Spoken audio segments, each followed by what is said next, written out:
Okay, I think we're gonna go ahead and get started. I'm sure more people are gonna be kind of jumping on. Yep, here we go. As we go through this, I'm Coach Kibbs. I'm the women's lacrosse coach here at Linfield University. We started this Cat Chat as a way to allow for a platform just to provide perspective, provide awareness, a place for us just to have open discussions. And today we're excited to have Olivia Katbi Smith on. So thank you so much for joining us. Our group here is made up of 4 other people. We've got Jane Samuels, Doug Heyer, Coach Willis, Jonathan Willis, and Natalie Welch. They all work here at Linfield University in our athletics department. And some are on today, some are not. This is going to be recorded. And I also wanted to, in the spirit of diversity and inclusion, today is a Muslim holiday, and I don't want to pronounce it because I know that I'll butcher it, but I just wanted to at least provide just the notion of what the holiday was. And it is the Feast of Sacrifice. I actually don't know a whole lot about it, but just wanted to make everyone aware of this holiday and that this is a festival that is being celebrated by the Muslim community. A couple of ground rules for our discussion today. This is a place for respectful discourse. Participants are muted as you come in, and to reduce background noise. It's not required that anyone participate in the discussion, but of course your voice and your thoughts are welcomed. We want you to ask questions. Feel free to utilize the chat box, and I will be looking there to allow for questions. And yeah, so Jane, did you have anything you wanted to add? Sounds great. I'm really excited for this conversation, and thanks everyone for being here. Yeah, as Lindsay said, this is an opportunity for us to engage in some dialogue and perhaps learn some new things and see some different perspectives. And so that's always a great opportunity. So thanks, Lindsay. Yeah. Can I say something? Yes, Esperance. Yes, I just want to thank you for acknowledging.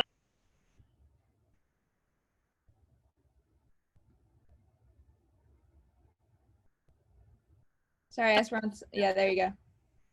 There you go. Yes, so I want to say thank you for acknowledging the holiday and the festival, because I know that many of us, I included, use faith and spirituality to help to process and respond to what's happening around us and how we deal with social justice issues. And so it's a way to acknowledge that our faith and our spirituality do play a part in how we can be able to engage in this conversations, in this work, as to move forward to making, a social place for everybody that's just and welcoming. That's all. Absolutely. Thank you so much.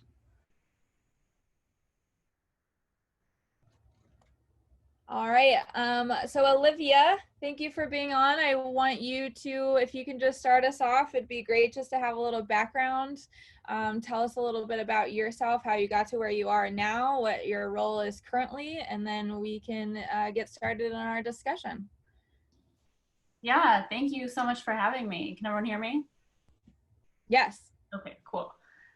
Yeah, so I am the co-chair of the Portland chapter of the Democratic Socialists of America.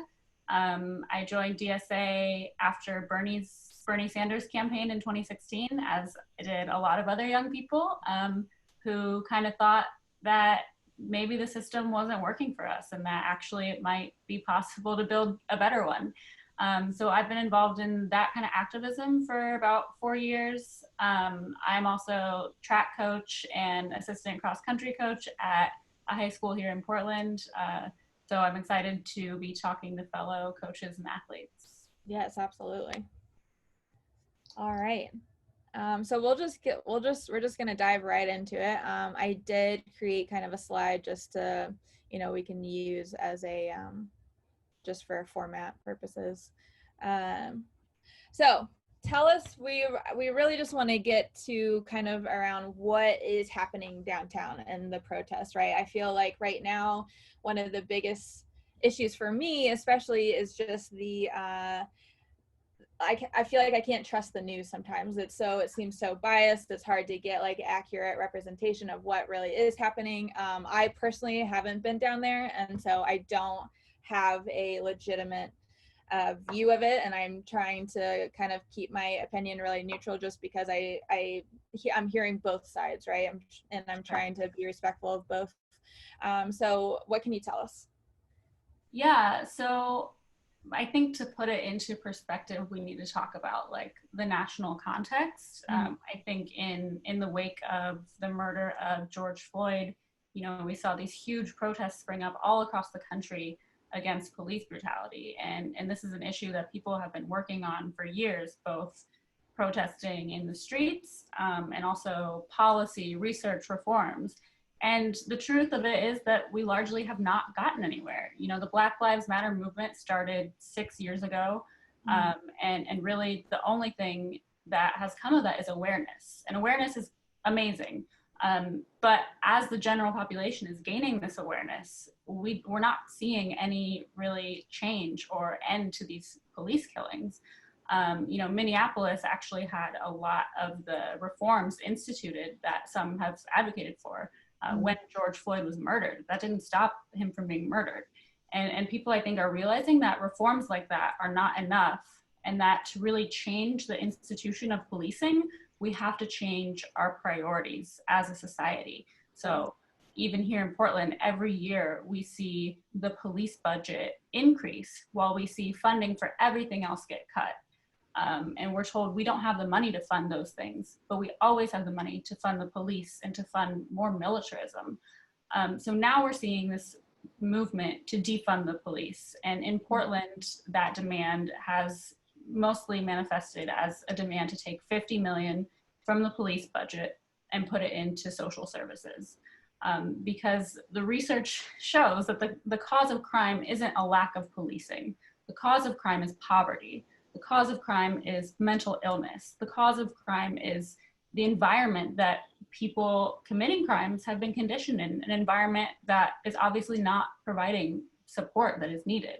If we funded housing, healthcare, including mental health, education, transit, well-paying jobs, other social services at the same level we funded police, already we would see a reduction in crime. And so that is the goal of these protests, is to shift that funding away from policing and really invest in community care.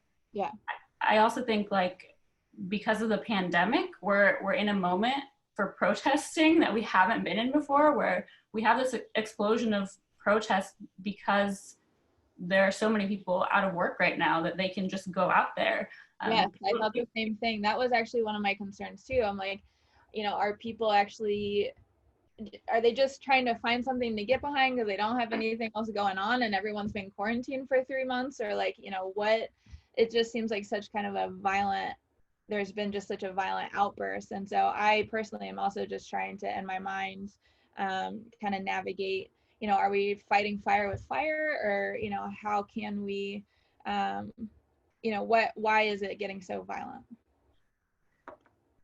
Yeah, I mean, I think this was kind of inevitable. This is what happens when, I think, you know, you have all of these crises stacking on top of each other, with COVID, with unemployment, with police brutality. You know, MLK famously said that a riot is a language of the unheard. And I think what we are seeing right now is millions of people who have not been heard finally, like, realizing that they can collectively demand to be heard. I think, you know, people are asking a lot of questions about, like, violence and riots. And first of all, I'll say that I don't think graffiti and broken windows is comparable to police violence and police brutality. I think you have to acknowledge that there are different power dynamics there. And I think also, when you look at the civil rights movement, it was not supported at the time. It was like 20-30% maybe support. People did not support the civil rights movement. You know, I think our education system has not done a great job teaching people about that. I think the majority of people believe that MLK was just marching around peacefully, and eventually they went to Washington and had a big march, and then they passed the Civil Rights Act. That's not what happened. What happened during the Civil Rights Movement was very violent. Yes, MLK did peaceful marches. They were attacked violently. So some wings of the movement did arm themselves in response, like the Black Panthers. And, you know, that is also where this outside agitators narrative originated during this time. So yes, MLK did peaceful marches. What happened to him? He was assassinated for it.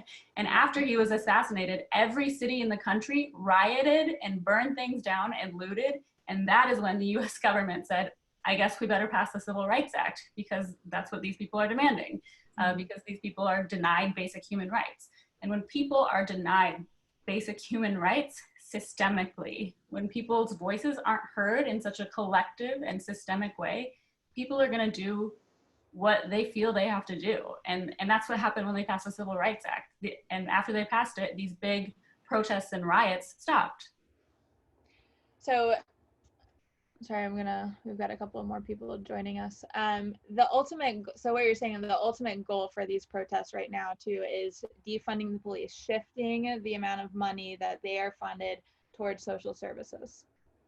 Yes, yep. And are there other, that's not obviously that's one part of it, right? What are some of the other like key pieces there that we're looking for? I mean, I think that is the key piece, is people have asked for certain reforms, like rules to be instituted, banning chokeholds, doing more bias training. And the reality of the situation that we're realizing is that stuff has not really helped to change what is happening in police departments. I think people are now seeing that if we want to change policing, we need to take away the money and the power that the institution has, make people have less contact with cops, more contact with people who are in the education system, mental health system. You know, there might be different versions of that depending on the city. There's also demands to like demilitarize the police. So stop them from getting, you know, military grade weapons. A lot of them are in these programs where they get weapons directly from the military.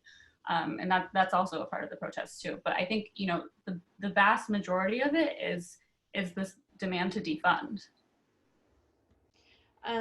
One of the things that I read in the Willamette Weekly that I have posted here as well is, you know, I'm seeing titles and things from articles that are like, you know, people are dressing up. It kind of looks like a party, also the end of the world. You know,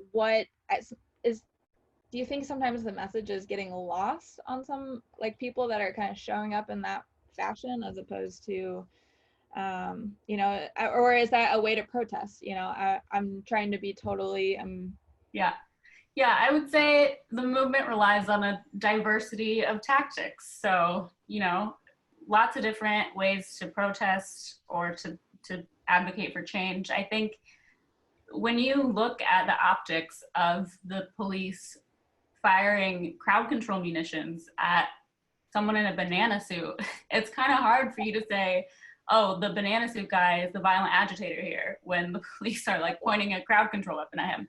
But I also think it's like so much of the protest movement is also about like, it's not just about being anti something. It's about, we want to create a sense of joy. We want to be a joyful movement and show the kind of sense of community that we really want to advocate for in the world, because that's been absent in a lot of ways in our society. So, you know, we do these things like, we had last summer, it was like a disco party. They were handing out milkshakes when we had like, you know, these far right demonstrators coming to town. We wanted to counter that not with, you know, violence, but with joy and fun and be like, this is what we stand for.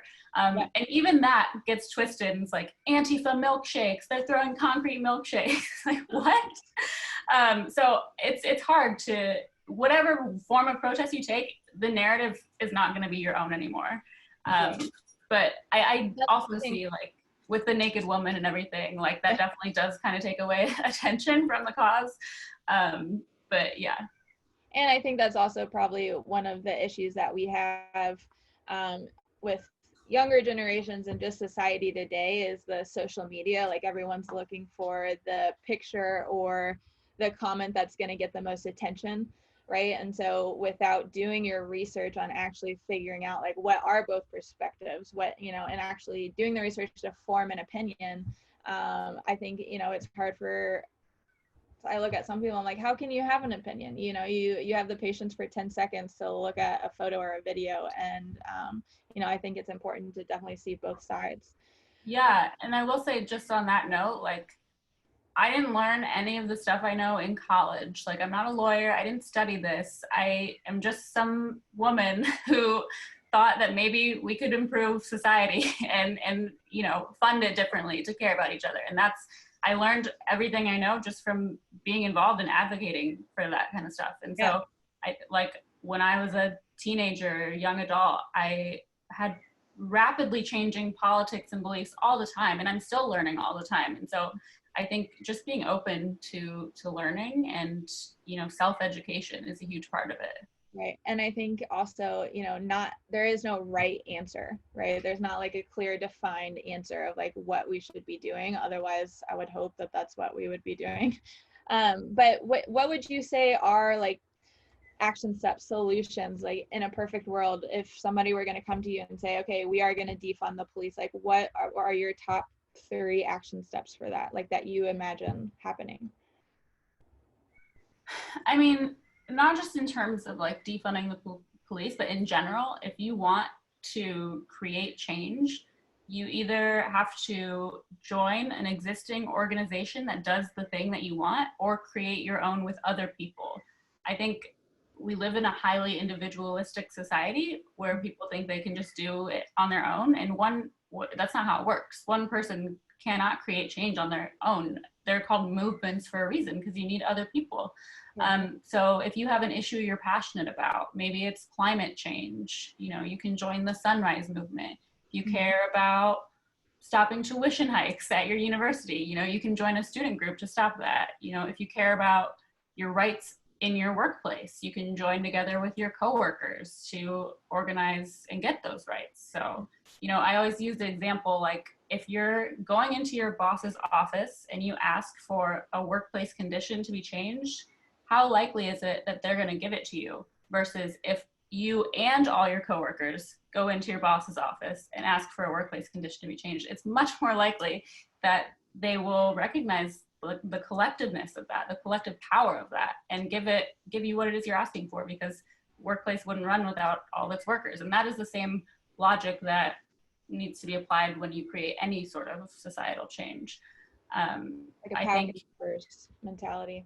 Yeah, and people say, you know, stop protesting, like go through the proper channels. And it's like, people have been doing that for years. You know, the protest is the culmination of this demand to defund the police and fund our communities, but it's not a new thing. You know, groups have been arguing this for years in Portland. I've been at the budget hearings in Portland every year when they, you know, every year they increase the budget for the police and threaten to cut community centers and close the pools and the parks and everything. And it's like people have been showing up for years, just hasn't been enough people to make a difference. And now it is. Yeah. So I'm gonna somewhat play devil's advocate here a little bit, but you know, you have law enforcement, police officers. I think we have a lot better police officers than we do bad police officers, if that makes sense, right? Like, I think there's we have some officers that don't do the right thing. And so, you know, when we talk about defunding the police, you know, I guess what I'm trying to get at is, how do you respond to those types of remarks? And when people are saying, you know, we've got a couple of bad apples, but that doesn't mean that everyone in the organization is bad. I always think that bad apple analogy it's such a funny choice, because the expression is one bad apple spoils the whole bunch. And I think, you know, we have to look at it as a system. It's not about one person. I mean, I grew up in a rural white working class community in Ohio. My uncle was a cop. Boys I went to school with became cops. I don't think they are bad people. I think their job is not a good one, and I think they should get a different job. And I do know people who are ex-cops because they didn't want to work within that system anymore. So I think when we talk about cops, we're talking about the job.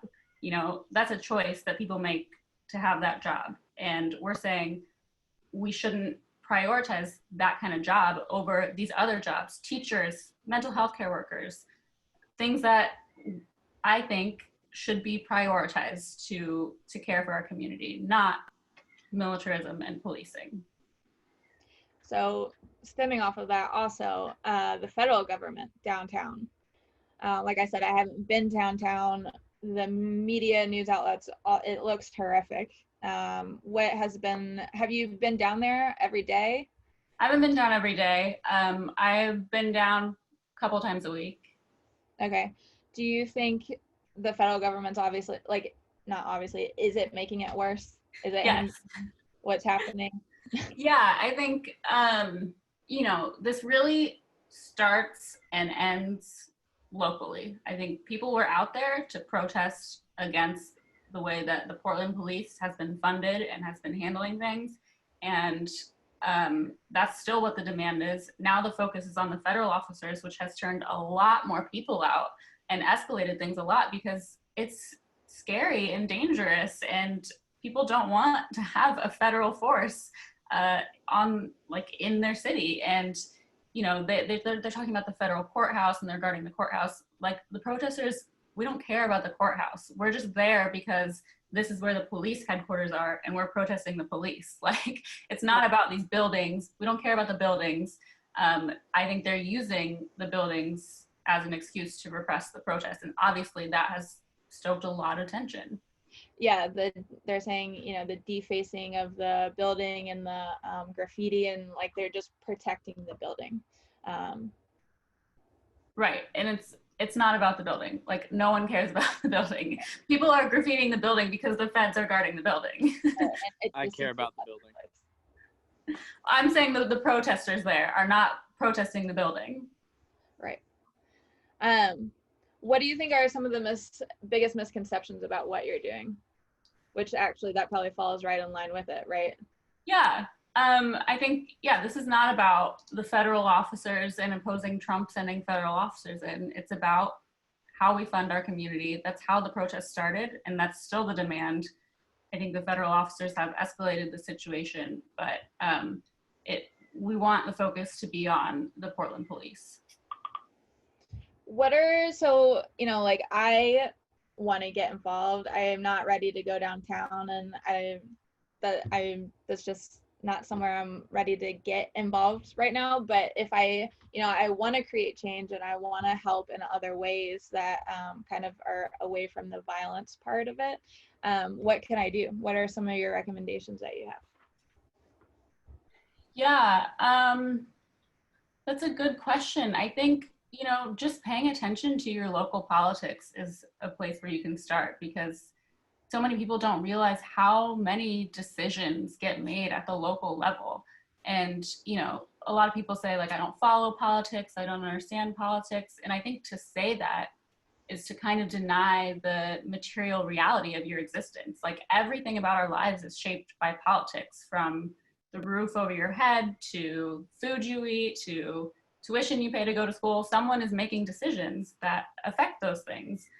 So why not figure out who those people are and get involved in these decisions that affect your life? Yeah. And I mean, I think you hear a lot of, if you're not voting, how can you really have a say? Because you're not actually contributing to the decision process. So yeah, I think that there are definitely other ways to do that. Even like you said, if it's, whatever you're standing up for too, it's like getting involved, speaking up, doing something about it, as opposed to, in my mind, hiding behind a screen or social media at this point to voice your opinions. So, all right, it's 12:30 and we don't want to hold you captive for too long, but I did want to just kind of open the floor too for if anyone has any questions they want to chime in. Feel free to chime in. You can also send me a question through the chat.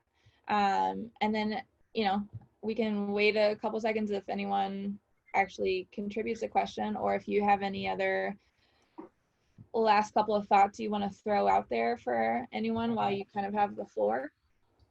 feel free. Sure. I will just add, like, you know, Black Lives Matter is obviously the focus of this. And I think when we talk about people who aren't Black showing up for this cause, we always talk about like being an ally. And I don't think it's just about being an ally. I think you have to approach this with the understanding that, you know, we live in a society where all of our lives are bound up in one another's lives. So all of our freedom is bound up in one another's freedom. And there's something in it for us too. We all benefit from living in a more just society. So I think we should take that approach when we advocate for change. I'm just answering a couple of things right now. Kibbs, can I chime in with a question? Absolutely. Okay. Hey, Olivia, it's Jane. I wanted to ask if you foresee your explanation on you know, protests as the last straw, because other channels have been used over the decades and we haven't seen the change. So is there any, at this point, do you foresee any pivot in the protests, in the approach? Do you foresee that there will need, what I'm thinking of specifically is former Governor Kitzhaber's blog and his suggestion to take a week off protesting, have a summit meeting. Are there conversations around any sort of pivoting at this point? That's a good question. I think that so much of the focus right now is on this response from federal officers that it's hard to like regroup and think about, you know, what are the actual changes that are going to come out of these protests, because it's so just reacting right now. So I can't make any predictions. It's honestly been like a new surprise every day. I think what the hope was on both sides was that the federal officers would leave and things would de-escalate. Both, you know, I think the protesters wanted that so we could, you know, bring the focus back to what we're asking for, which is funding of the Portland police. And I don't know that that's going to happen, but we'll see, I guess. Thanks.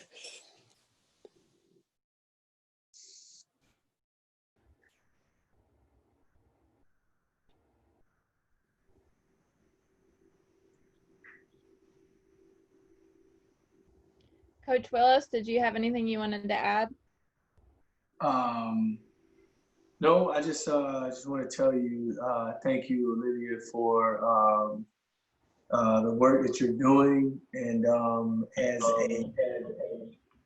as a person of color, I have had firsthand experience on how you can be doing one thing and then it can be portrayed completely differently by the media.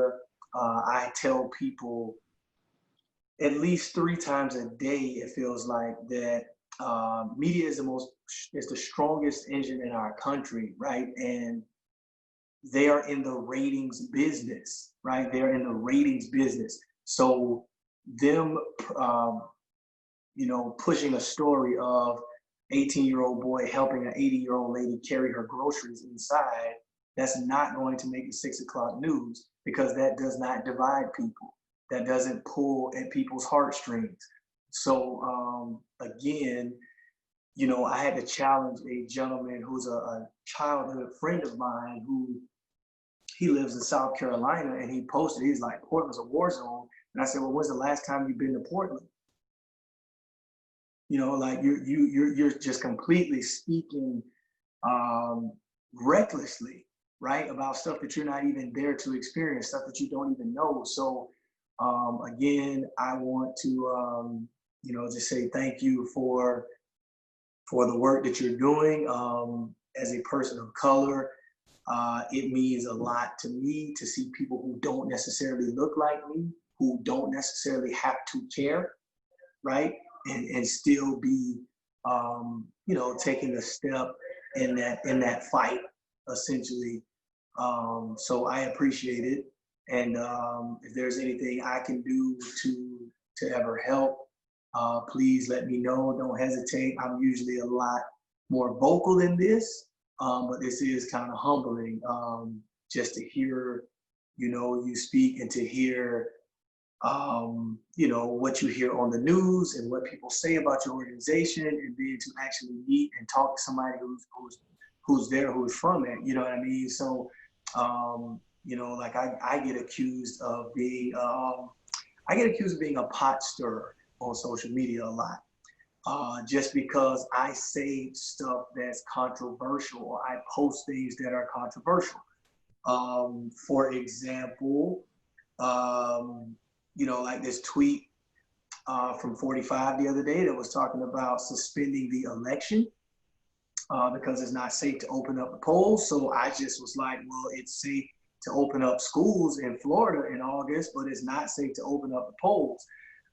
You know, I said stuff like that. I had somebody who's a white person say, well, if you don't like it here, then you should leave. And so I said to that, I go, well, if you don't like wearing a mask, then maybe you should leave, right? So you see what I'm saying? So when I say stuff, I call out the hypocrisy, right? Like, you know, so I just find it ironic that, you know, like we get Disney movies, we get stuff with these monsters, right? And they're always of color, and they got like stars and deformities and accents. And the truth is, you know, we have monsters who are like preying on children, right? Like that Saltman's case in Utah, right? Where this guy has thousands of child pornography files, and he gets 210 days in county jail.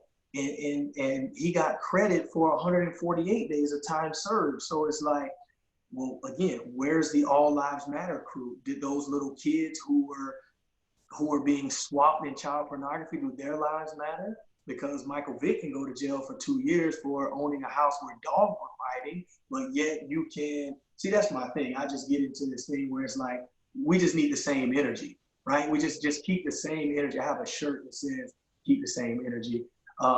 But that's, so I appreciate your work.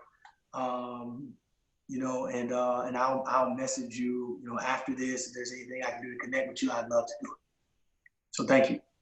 Thank you. I really appreciate you sharing that. And just want to touch on something you said, which is, if you don't like it here, then leave. I get that all the time. And it's like, it's weird to me how people just question that you want to make the society you live in better. like what, just leave if you don't like it? Like, why not try to change it? I don't get that, but I appreciate your perspective. Yeah. I asked somebody yesterday, I was like, well, can you give me a date or a time period of like, because you say like make America great again. So like, can you tell me when exactly you were talking about, right? Like I asked somebody that, and a gentleman did respond. He was like, yeah, before JFK was assassinated. So I was like, so the 60s, right? And so I'm like, well, that's like hoses being shot at me, right? Like that's dogs biting me. So, you know,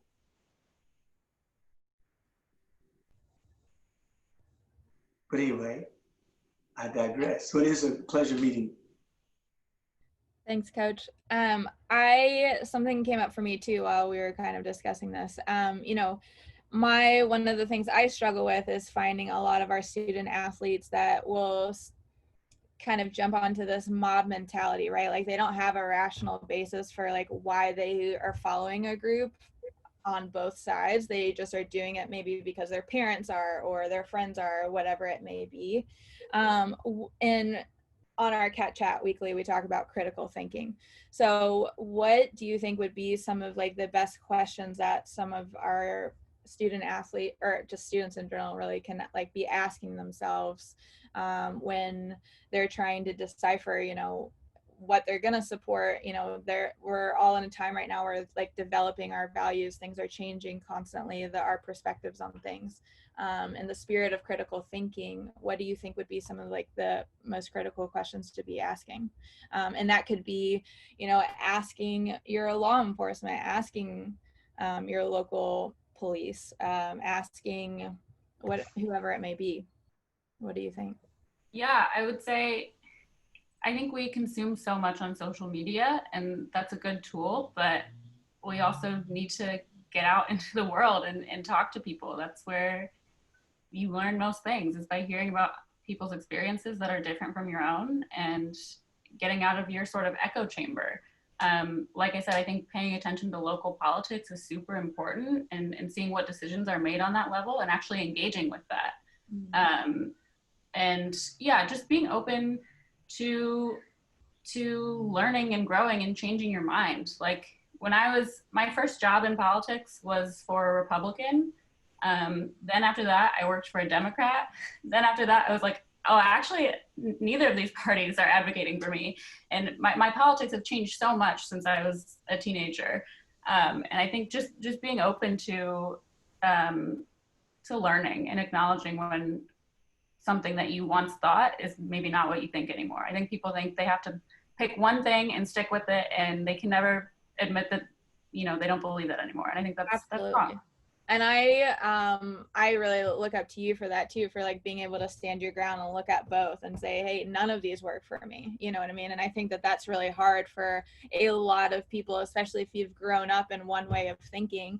It's so hard to have to divert that and go a different way or come up with your own opinion. But that's where it's like most important right now, is actually forming your own opinion.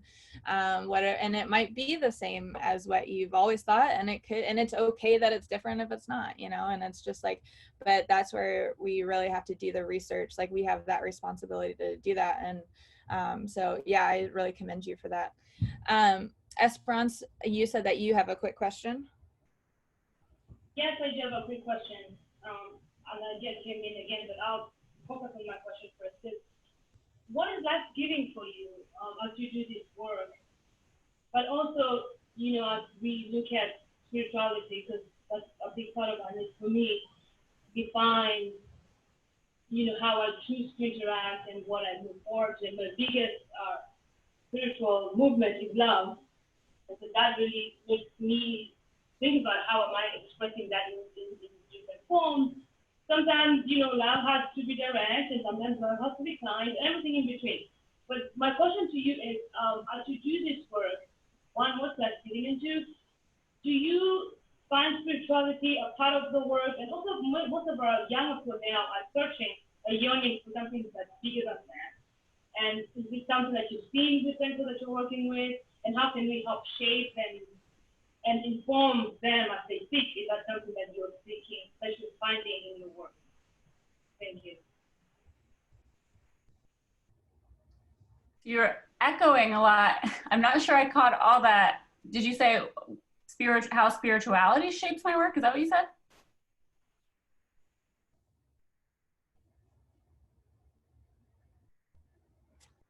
Oh, you're muted, Esperance. But you can feel free to also type up the question too. I can totally relay the question. Yes, sorry about that. I'm not sure why I was echoing. Can you hear me now? Yes. That's better. Yes. Sorry about that. My question is, yes, has to do with spirituality. How does that inform the work? And have you seen it come into play in the things that you do? But also, what is life giving for you? That was my other question for you. What is life giving as you do this work for you? Yeah, in terms of spirituality, that's an interesting question. I was raised by my mom's white Catholic. My dad is Arab and Muslim. So I was raised in a pretty diverse, with diverse perspectives on spirituality. And, I'm not super religious now, but I coach kids that are Muslim, kids that are Christian, kids that are Jewish, and I see the way that that shapes their world. And I think there has to be a place to respect and nurture spirituality. And I also think that is part of what building a community does, is creates those bonds and nurtures spirituality, not just through religion, but through connections with other people. And so, yeah, that is a lot of what motivates my work, is building these connections with other people, and building a community through advocating for change is, it's a really cool thing to be a part of. I think that's a huge thing in coaching too, right? It's like building those connections, and although you're a team, it's about understanding each individual person too. And we talk about that a lot. Like, you can't say, we recently had a conversation around, I don't care where you come from or what your background is. I think the initial intent was because I'm just going to love you and respect you regardless. But it's like, actually, you do need to understand where they come from and what their background is, so that you can understand kind of like the lens that they're looking through, because it's all going to be so different than your own. I have one more question as well. And so previously you had mentioned that you actually have family that are police officers. What are kind of the conversations that you're having with them right now? Like, if they're, what's the dialogue look like? If we have officers on our chat right now, what is the kind of message dialogue that you're trying to say to them? Yeah, I think the conversation with my family has been one of a lot of learning and patience.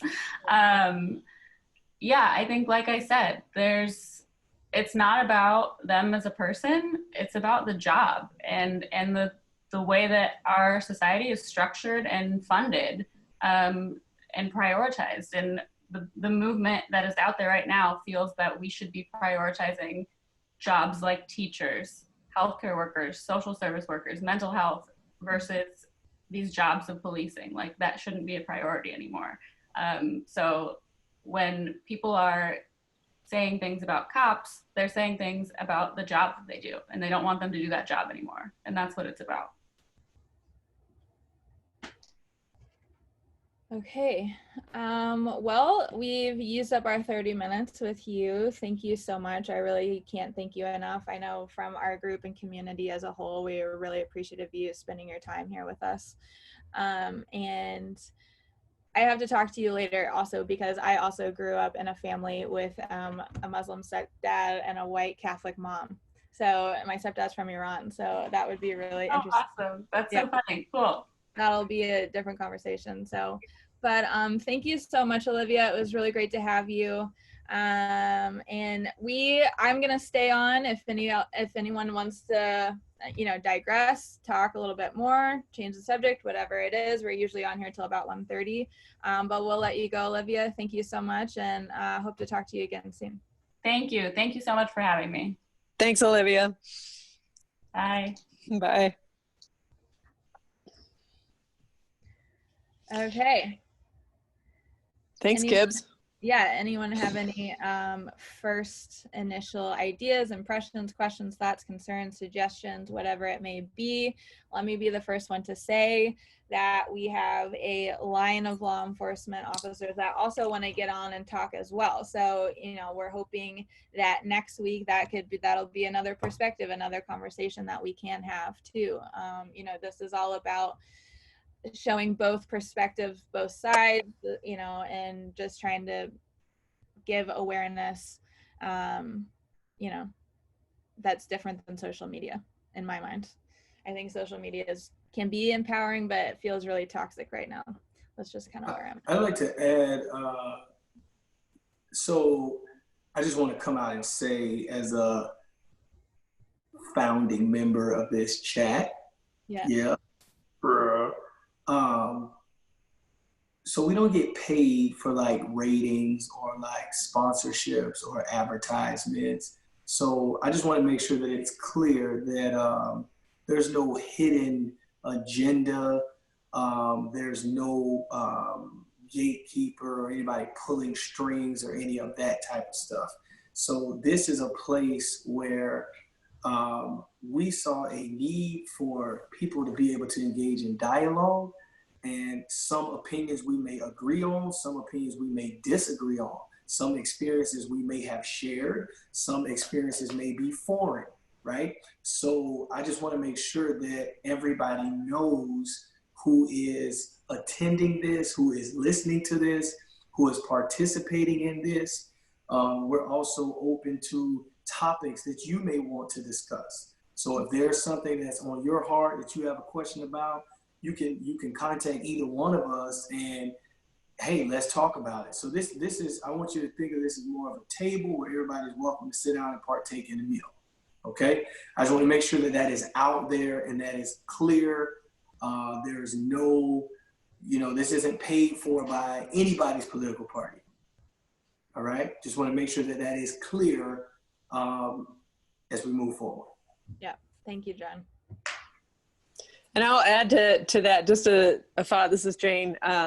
I keep going back to, John, what you said. I think it was in the first CatChat, which is we need to build proximity. And I think especially in this time of COVID where we're all online and a lot of our interactions are remote, it's even more important that we have proximity to other people's lived experiences. And that's, so for me, every time I come into CatChat, that's my goal is, can I get a better understanding of another person's perspective or lived experience? And so that's the basis of this. And that's why we so encourage everybody to throw out ideas of what they want to discuss, because this is our community, all of us. So we want it to be fulfilling a community need for a conversation. So I'll just add that, because John, I always come back to that piece that you said. and also, I think that like Kim said, we had somebody on here today, and now this is going to tell us a lot about ourselves. This is going to tell us a lot about ourselves, where we had somebody who was a direct representative from an organization talking to us live, and talking to that person may have been completely opposite of what you have heard about this person's organization via social media or any type of media outlet. So now the question becomes, okay, well, which one are you going to believe? Are you going to believe the lady who's talking to you, or are you going to believe somebody who's reporting from said 6 p.m. news? That is a part of the thinking critically piece. That is a part of the thinking critically piece, the part of evaluating sources, right? Hearing, gathering, collecting information, and evaluating before you form your assessment. Does everybody understand that? So, and as a coach, because we always have to tie this back to student athletes, right? As a coach, I cannot give you exactly what the defense is going to do every single time. I can't do that. I can give you skills, I can tell you concepts, but it's on you to apply, right? Like, you gotta read the defense. And in basketball, we talk about take what the defense gives you. Take what the defense gives you, okay? So I wanna make sure that you guys are thinking even as athletes, because you gotta process quickly, so in competition. So I look forward to hearing the reactions from people. So let's go, let's talk. I also just want to say thanks for everyone that is on to listen, because I know and I will just continue to hound on this, but like, social media can either be empowering or it can be toxic. And, it's like, you can spend, I think right now people only have the patience for 10 seconds to scroll through, and then all of a sudden they form their own opinion. And it's like, you've got to do the research. And like you said, critical thinking, it's gathering information, assessing it, looking at both sides, both perspectives. So.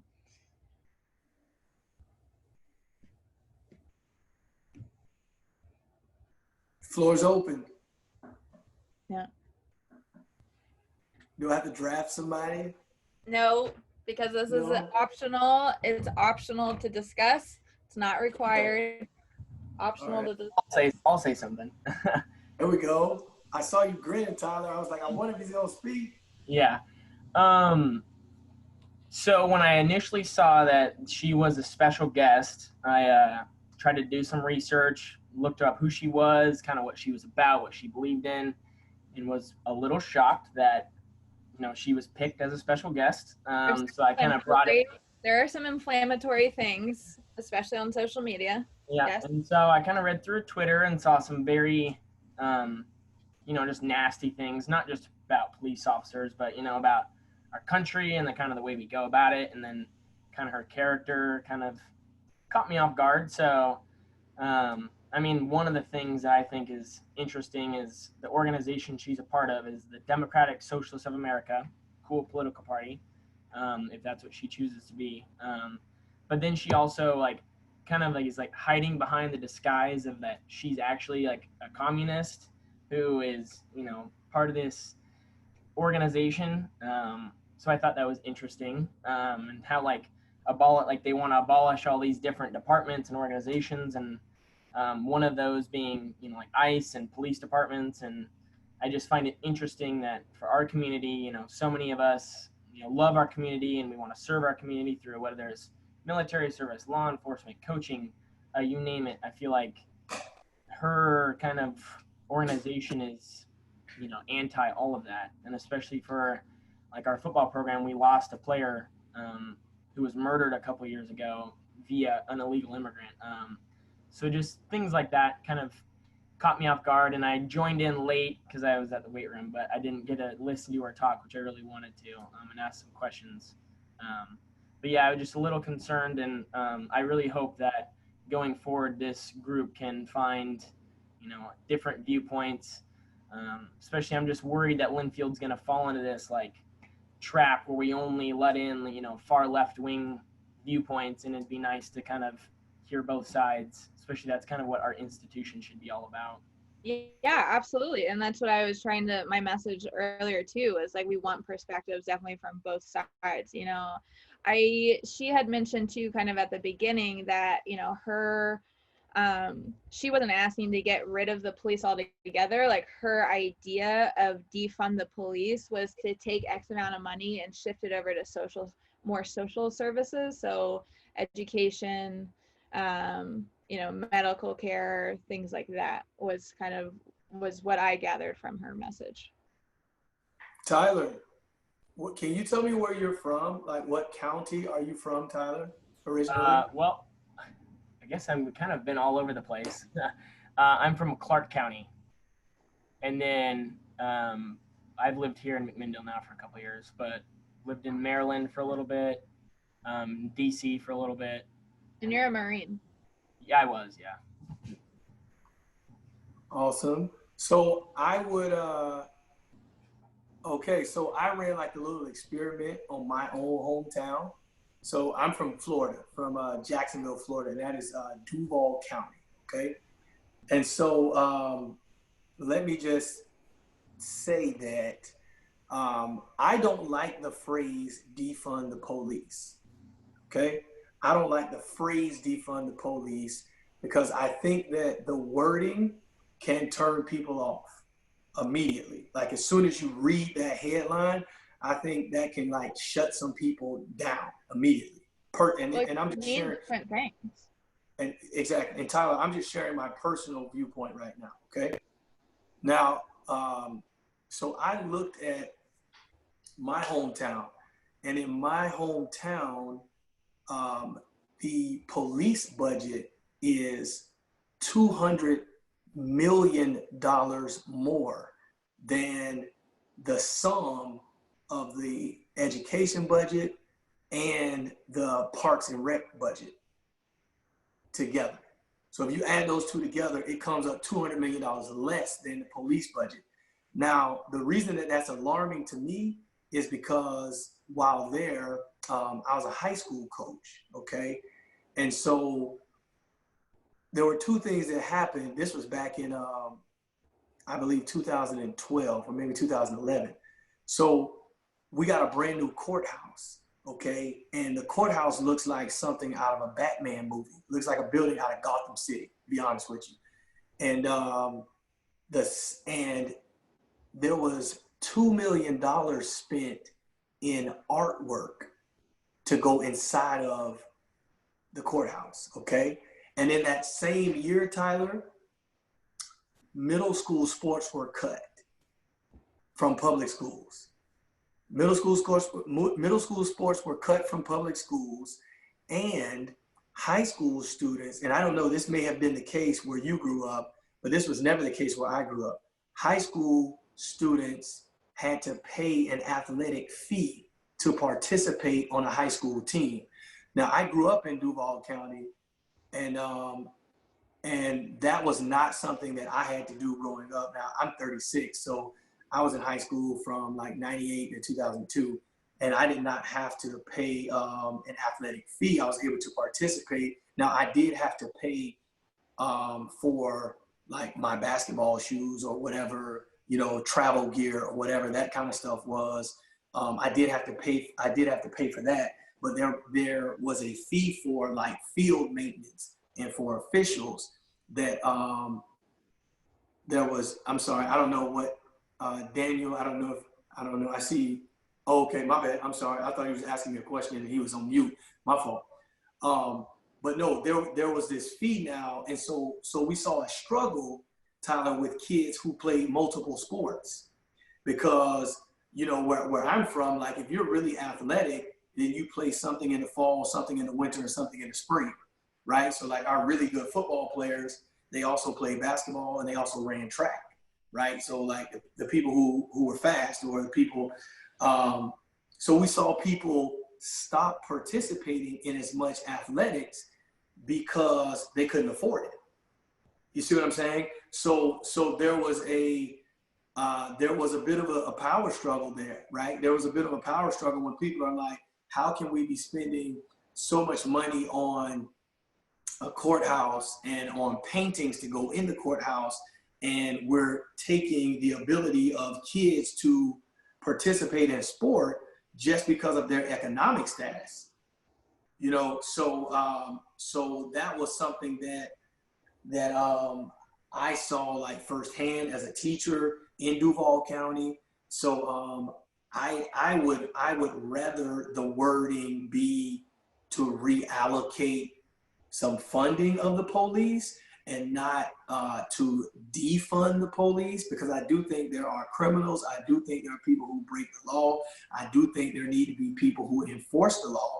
But honestly, I think that there's too much asked of our law enforcement people right now, because like the job is so much more than writing speeding tickets, right? Like the job is so much more than that. So I think that, I mean, this is just me personally, okay? I think that police officers are asked to do way more, right? Like they're asked to, if you respond to a domestic, I'm sorry, what? Risk their lives. Right. Well, I mean, okay, so if part of the job is wearing a bulletproof vest, then the likelihood that you might get shot at is kind of great. Like if you play football and you wear pads, it's probably likely that you're going to have to contact with somebody, right? You see what I'm saying? So, but I mean, I'm talking about stuff like, okay, you respond to a domestic violence call, right? So now you got to go play counselor or like marriage counselor, right? So like how many police officers have marriage counseling training? You see what I'm saying? Like to me, that's a byproduct of the job, but that's completely not what they signed up to do. So I'm saying I would like to see a reallocation and not like, okay, erase the police. You see what I'm saying? I'm not for eradicate the police. I would be for let's reallocate some of those funds. So like every time someone dies in police custody, I have a friend of mine, his name's Chad Hansen. He is a state trooper in the state of Florida, and we went to high school together. So we look at it and we look case by case. And he has said to me, Tyler, he has shared with me the lack of jujitsu training is what he refers to all the time. He's like, man, if somebody knew like some sort of jujitsu training, this could have been a way to apprehend this suspect that would not have led to somebody getting shot or somebody losing their life. So I just asked him, I'm like, well, how often do you do it? He's like, they have it twice a year and it's optional, right? And so I'm just saying, I do not like the title defund the police. Personally, I would much rather it said reallocate funds. I would, you know, like there's a car in, I live in Woodburn, right? I live in Woodburn, and there's a car, there was an unmarked police car that had what we call a chameleon paint job. Now, where I'm from, you get chameleon paint. That means like the way that the sun hits the car, it looks like 3 different colors. Okay. Now, Now, who had that in my neighborhood growing up was the dope boys. They had that in my neighborhood growing up. So it was like a status thing. It's like, oh man, you sitting on 24s, you got chameleon paint job. Those are rims for people who don't know, 24-inch rim. But that was a thing, like a status thing. And I'm like, do the police need a car that has chameleon paint? You see what I'm saying? Or Yeah, do they need a car? You see what I'm saying, Tyler? So yeah, I totally agree that there's definitely a lot of things that need to be reallocated. And I'm not, all 100% police officer just because I want to be one. I totally think there's a lot of things wrong with the justice system that we have, and that's why I want to be a part of it to help fix that. But I definitely, it's interesting. So I know a lot of Portland police officers, and they cut their budget, and they actually cut the gun violence reduction team, and within 3 days of them cutting that group, there was 3 homicides that they could no longer investigate, like within those 3 days. And so it's like, whoever's behind this cutting and reallocating of money needs to be fired, absolutely, because they're cutting programs that are probably really important, and then keeping, like you were saying, some of those things that are just unnecessary. Like, who needs artwork of the paint job? Like, it's just ridiculous. And I think that it takes us communicating like this and people bringing it to attention, like, what are we doing? Yeah, and like Burge said, and just like you were saying, Coach, what it sounds like is that police needs more funding, better training, better requirements, stricter regulations. And so I believe, to improve this service in our country, and in order to make sure the right people are joining, the right background checks, the right training, the right everything is done. I mean, please correct me if I'm wrong, but when you're improving something, taking money away from it is usually the opposite of what you would do first. Like, if you made to become a police officer as strict and as rigorous as becoming a doctor or a nurse, I guarantee we would have little to almost no issues in the world. Whereas as soon as allocations start happening, like in New York or in, whatever, and cops are afraid of going to these more violent, crime-ridden areas, then we see the crime increase. Insane numbers. They were talking about over hundreds of percent crime was increasing once cops didn't want to be a part of that kind of stuff, or were afraid. So I 100% agree that things need to be changed. There's many problems with the law enforcement. There are many amazing people who risk their lives and do everything that they possibly can every single day. And of course, that number is way bigger than the number of bad, but the number of bad, no matter how big or how small, can still have disastrous effects. So if we just increase requirements, make things strict, and all that jazz, then I believe things would be better. So I mean, kind of just how I was thinking is, if we were able to bring more money into this and better education, then I don't know. It just kind of, I'm just talking. Yeah, I think that's a great point, is that, usually when you cut funding to things, then that organization has to reallocate and figure it out and come up with new systems. And that's often a point of struggle. And I think that's part of what the protesters are saying, is that funding has been cut to community support, to social workers, to healthcare workers, to mental health workers. And so we're seeing that play out right now in the amount of the jobs that are getting given to police in managing homelessness and managing mental health and those kinds of things that really shouldn't be on their plate in the first place.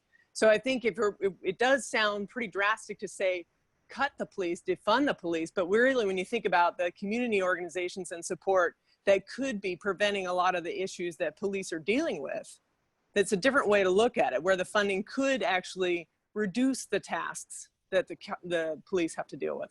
Yeah, Steve Simmons actually was just mentioned to me the same thing, where it's like, maybe because the other things were the funding for the other social service programs were cut, that now the police have had to take on so many different responsibilities and jobs, that, maybe if reallocating the funding would help narrow the scope and jobs of the police force as well. Like, and then that way funding in the other social services would have an uptick in like what they're able to do, so that it takes away from the overwhelming responsibility from the law enforcement.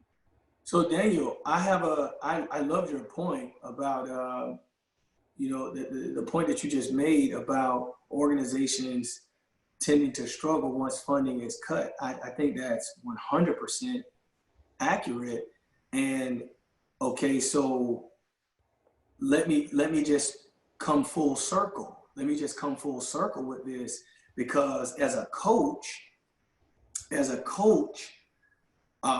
we are, as a coach or as a teacher, we are often asked to do more with less on the resources end, right? And so like we still are asked to promote athletes, win titles, get everybody graduating, or like as a teacher, right? Like we're gonna cut your budget or funding for said club in the school, but yet we want you to enhance the students' experience, right? So I think just from a circular reasoning standpoint, I have noticed in my hometown a continued cut in education and a continued increase in police funding.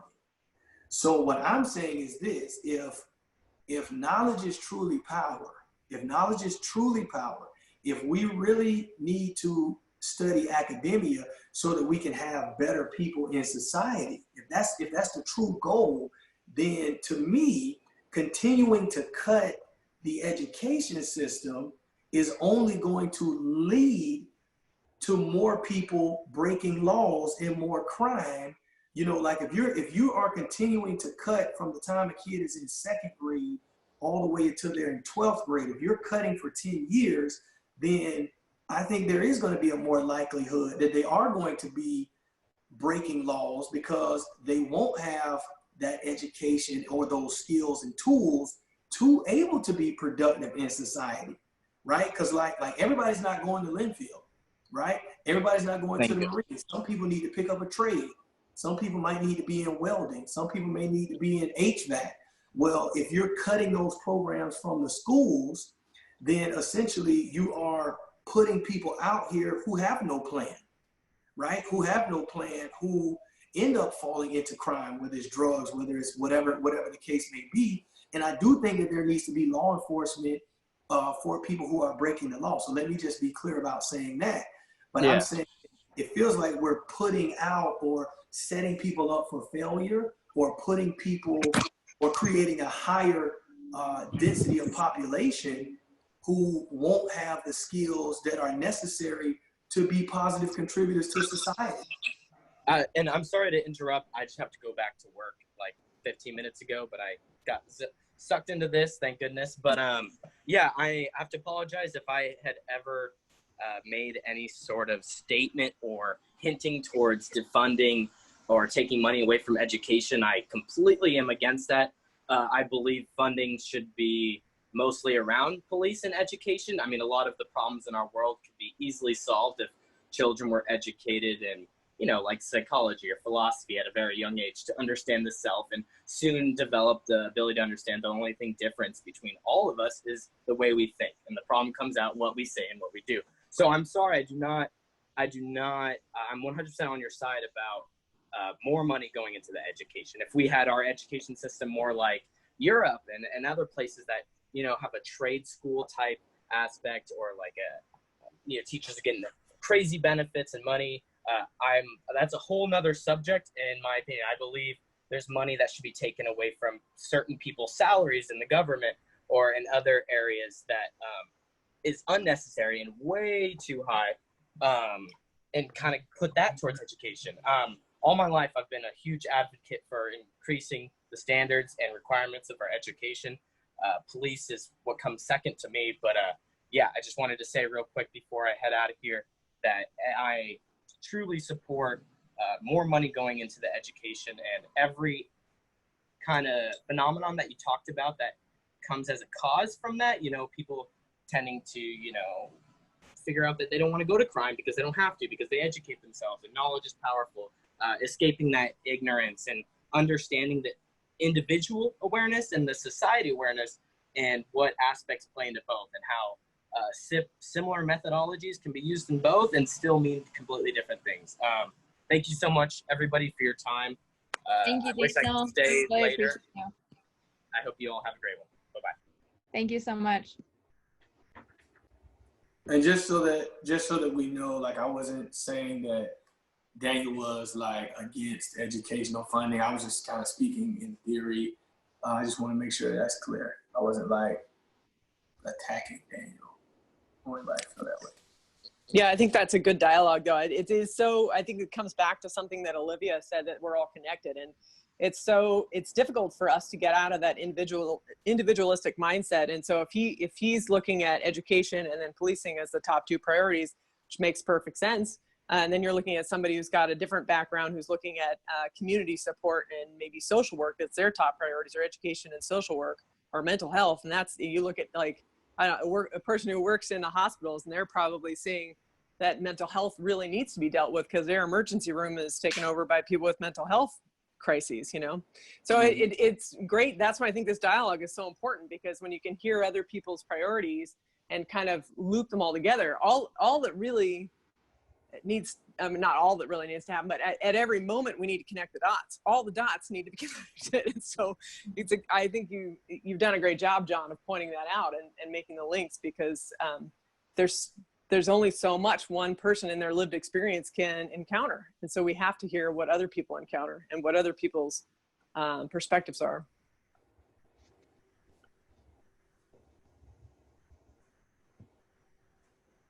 Nice. No, I like it. I appreciate this dialogue. I was excited to hear, because it's almost like when you hear the word Antifa, you guys are probably gonna laugh at this, but it reminds me of the Lion King when the hyenas, Me too. when the hyenas had when they were talking about Mufasa, right? It's like Mufasa, like say it again, right? It's almost like, oh, right? It gives you chills. It's like it gives you chills, right? But that is I feel like I'm developing this I feel like I'm developing this feeling where I'm like, the media just plays us so bad, and it pits us against one another, because now, like, the media, it's not important to be factual, it's important to be first, right? So they'll throw anything out, and the fact that we have to use like when we talk about the media, because it's not like, oh, who's that person? It's that person. No, it's like the media in general. They can say things that tug at our heartstrings, and they'll put us against one another and just continue to divide us. You know, and that's what I think, that's the tough part, because we've lost like our need to research, right? Like, we've lost our need to be like, okay, is this really true? Is this really factual? Like, let me really check into this. We just run with whatever the media says, and that is dangerous. That's so bad. Very. Connection and empathy, I think, is what's needed. Communication, connection, empathy. We got to have comprehension too, Coach. Comprehension? Yeah, like, you keep telling me something, I got to comprehend, right? Like, I'm trying to come up with like all right, CCCE, comprehension, connection, communication, empathy. Yeah. An acronym. Right? So. Proximity. We might have cat paw in there somewhere. Yeah. All right. Any last words before I'm going to shut this thing down? Okay. All right. Thank you for everyone for being a part of this, joining us in this dialogue. Obviously, it's so important just to have this connection, communication, empathy, build your proximity, and hopefully all that leads to comprehension. I think next week, hopefully, we're going getting another guest speaker. I think that it's great just to have these interviews. I appreciate everyone being very respectful in their thoughts and words.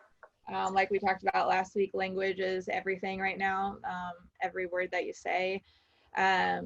So yeah, this is the end of our cat chat. So thank you, everyone. Thanks, Coach. Thanks, Jane. Thanks. Nice to have everybody here. Thanks for being here. Yeah. All right, guys. See you later.